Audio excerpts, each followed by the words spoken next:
என்னை தேடி வந்தாரே, என்னை தெரிந்து கொண்டாரே, அவர் எப்பொழுதும் அவர் என்றென்றும் என் உள்ளத்தில் இருப்பவரே. கர்த்தருக்கு பிரியமானவர்களே, இந்த மாத 1ஆம் தேதி அன்று கர்த்தர் உங்களை தேடி வந்து அவருடைய வாக்குத்தத்தத்தை வார்த்தை உங்களுக்கு கொடுக்கிறார்.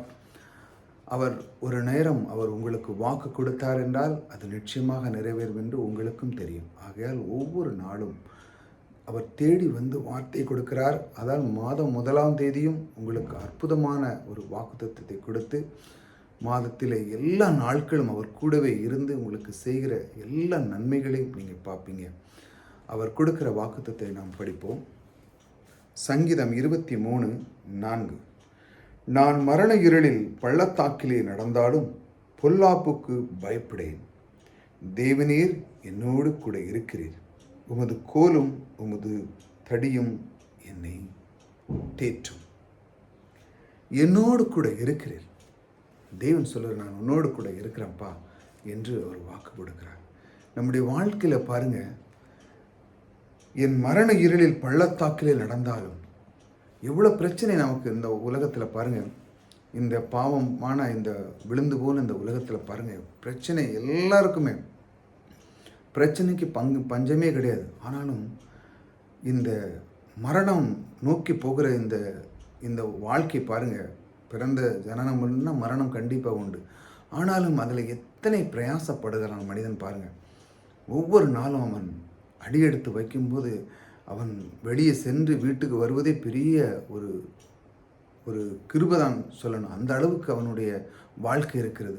போகிறான், வேலைக்கு போகிறான், வண்டி ஏறுறான், அங்கே செய்கிறான், இங்கே செய்கிறான், பைக்கில் போகிறாங்க, ஃபோர்வீலர் போகிறாங்க. எத்தனை விதமான காரியங்கள் அவங்க செய்து தன்னுடைய வாழ்க்கையை முன்னேற்றத்திற்கான பாதைக்குள்ள அவங்க அடியெடுத்துக்கு எத்தனையோ முயற்சி செய்கிறாங்க பாருங்கள். அந்த மாதிரி கட்டத்தில் தேவன், நான் மரண இருளில் பள்ளத்தாக்கிலே நடந்தாலும், அந்த மாதிரி நான் என்னுடைய வாழ்க்கை இருந்தாலும் பொல்லாப்பு எனக்கு நேரிடாது. ஏனென்றால் அவன் உறுதியாக பற்றி கொண்டான். தேவன் சொல்கிறார், நான் உன்னோடு கூட இருக்கிறேன். தேவன் இந்த அண்ட சராசரியை படைத்தவர். அவருடைய ஐஸ்வர்யத்தினால் நம்மை நிறைவாக்குற அந்த தேவன் அவர் சொல்கிறார், நான் உன்னோடு கூட இருக்கிறேன்.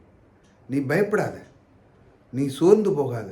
நீ எத்தனை சூழ்நிலையில் நீ எந்த இடத்துக்கு எப்படிலாம் நீ பிரயாசப்பட்டு போனாலும் அதையெல்லாம் அந்த கஷ்டத்தெல்லாம் நீக்கி உனக்கு நல்வாழ்வை தருகிறவன் நான் உன்னோடு கூட இருக்கிறேன். நீ எல்லாருவிடையும் லட்சக்கணக்கான கோடி பேர் மக்கள் இருந்தாலும் நீ உன்னை விசேஷமாக ஆசீர்வதித்து உனக்கு மேல் நான் கிருபையை பொழிந்து நான் உன்னோடு கூட இருக்கிறேன் அப்படின்னு கர்த்தர் சொல்கிறார். அதனால் நம்முடைய மனம் என்ன சொல்லுது?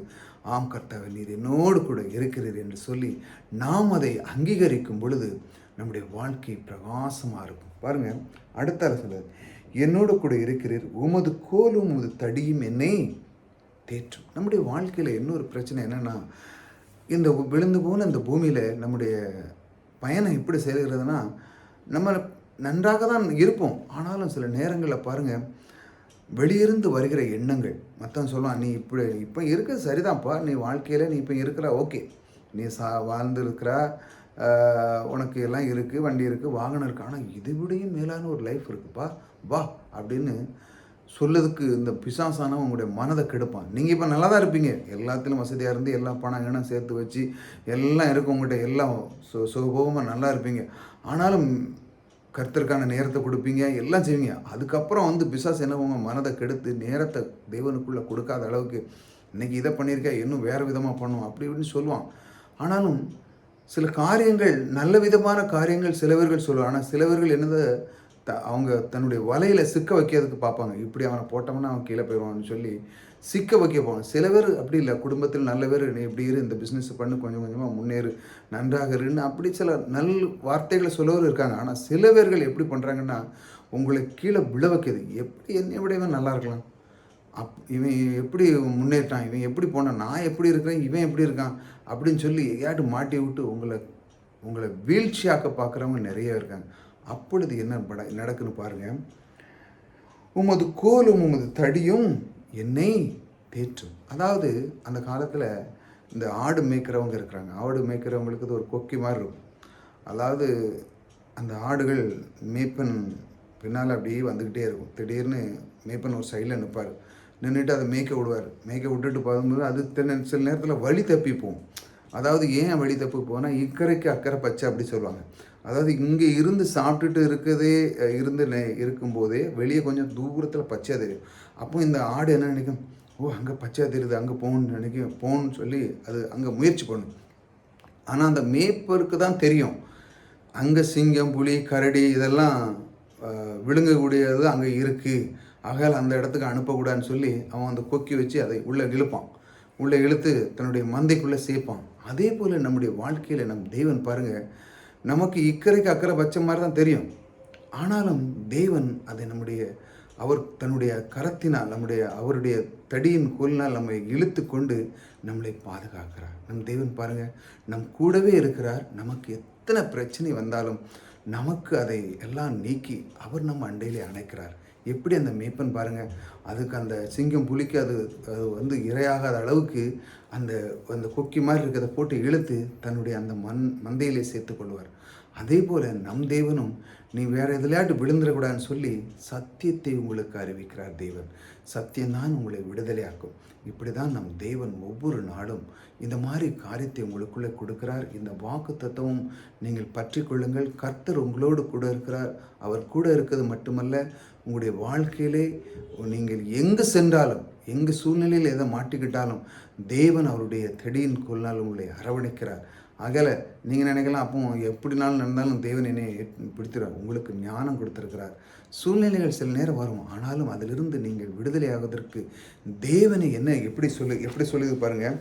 நான் பொல்லாப்புக்கு பயப்படேன். உங்களுக்கு சூழ்நிலை வரும், ஆனாலும் நீங்கள் என்ன சொல்லணும், நான் பொல்லாப்புக்கு பயப்படேன், தேவனீர் என்னோடு கூட இருக்கிறேன். இந்த வார்த்தையை நீங்கள் சொல்லணும்.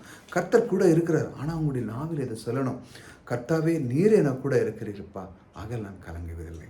ஆகையால் தான் நான் எங்கு சென்றாலும், எந்த ஒரு காரியத்தை சென்றாலும், அடியெடுத்து வைத்தாலும் உங்களுடைய சமூகத்தை நான் முன்பாக வைக்கிறேன் என்று சொல்லும் பொழுது அதை வெற்றியாய் முடித்து தருகிற நீர் என்னோடு கூட இருக்கிறேன். ஆகையால் நான் சோர்ந்து போவதில்லை ஆண்டவரே, உம்முடைய கோலும் தடி என்னை தேற்றுகிறது. ஆகையால் நான் எங்கு சென்றாலும் கர்த்தர் என்னோடு கூட இருக்கிறார். அப்படி என்று நான் என்னுடைய நாவை அதற்காக பயன்படுத்தும் பொழுது என்னோடு கூட இருக்கிறீர் என்று சொல்லும்போது எந்த ஆபத்து சூழ்நிலைகள் வருவதற்கு முன்பாக நம்மளை எப்படி ஒரு மேய்ப்பன் அந்த ஆபத்துக்கு போகாத அளவுக்கு, ஆனால் போகும், நம்முடைய அந்த ஆடு போக தான் செய்யும். ஆனாலும் தேவன் எப்படி அந்த மேய்ப்பர் அந்த கொக்கியை போட்டு இழுத்து அதை எப்படி தன்னுடைய மந்தையில் மறுபடியும் சேர்த்து கொள்ளுகிற போல நம் தேவன் அவர் நம்மை விடமாட்டார். ஏனென்றால் அவர் நம் தகப்பனாக இருக்கிறார். நாம் அவருக்கு பிள்ளையாக இருக்கிறோம். அவருடைய வார்த்தையை நாம் தியானிக்கிறோம். அவருடைய சத்தியத்துக்கு நாம் கீழ்ப்படுகிறோம். அவருடைய வார்த்தைக்கு முதலிடம் கொடுக்கிறோம். வார்த்தைக்கு கீழ்ப்படுகிறோம். இந்த வார்த்தைக்கு நாம் ஒவ்வொரு நாளும் மனம் பொருந்துகிறோம். நான் கர்த்தருக்காக நாம் அர்ப்பணிக்கிறோம். இப்படி எல்லாப்பட்ட காரியத்திலையும் செய்யும்போது நம்முடைய வாழ்க்கையில் எல்லாத்திலையுமே தேவன் சிறப்பாக நம்முடைய வாழ்க்கையை நடத்துகிறார்.